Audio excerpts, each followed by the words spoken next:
पान मसाला सिगरेट पर नया टैक्स लगेगा, वित्त मंत्री बोली। इसका इस्तेमाल नेशनल सिक्योरिटी में होगा, जिससे कारगिल जैसे हालात में बजट कम न हो। सिगरेट, पान मसाला जैसे प्रोडक्ट पर सरकार अब एक्स्ट्रा टैक्स लगाएगी। एक्स्ट्रा टैक्स से आने वाले पैसे को नेशनल सिक्योरिटी के लिए इस्तेमाल किया जाएगा। यह जानकारी शुक्रवार को लोकसभा में वित्त मंत्री निर्मला सीतारामन ने दी। लोकसभा में शुक्रवार को हेल्थ सिक्योरिटी से national security cess bill pass हो गया है।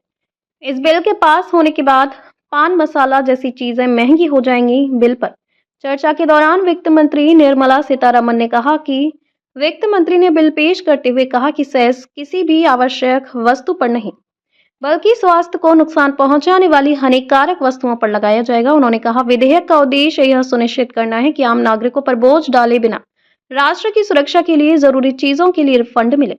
वित्त मंत्री ने कहा कि इस बिल से प्राप्त राजस्व को विशिष्ट स्वास्थ्य योजनाओं के लिए राज्यों के साथ साझा किया जाएगा। उन्होंने कहा कि 40% जीएसटी के अलावा पान मसाला इकाइयों पर स्वास्थ्य और राष्ट्रीय सुरक्षा उपकर भी लगाया जाएगा। हनुमान बेनीवाल सहित अन्य विपक्षी सांसदों ने इसका विरोध किया और इसे वापस लेने की मांग की। बेनीवाल ने सरकार से पूछा कि आप पान मसाला महंगा करने जा रहे हैं, गुटखा और पान मसाले को सेलिब्रिटी विज्ञापन कर रहे हैं, इसके खिलाफ सरकार क्या कर रही है।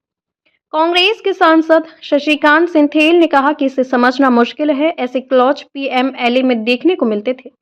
वित्त मंत्री निर्मला सीतारामन ने इस पर कहा कि मैं इसकी इम्पोर्टेंस पर नहीं जाऊंगी, लेकिन देश की सुरक्षा की जरूरतों को पूरा करने के लिए हमें रिसोर्सेज की जरूरत है। लाल किले से पीएम ने मिशन सुदर्शन चक्र की जानकारी दी थी। ऑपरेशन सिंदूर के समय तीनों सेनाओं ने शानदार काम किया, जिसमें टेक्निकल इंस्ट्रूमेंट्स की जरूरत पड़ी।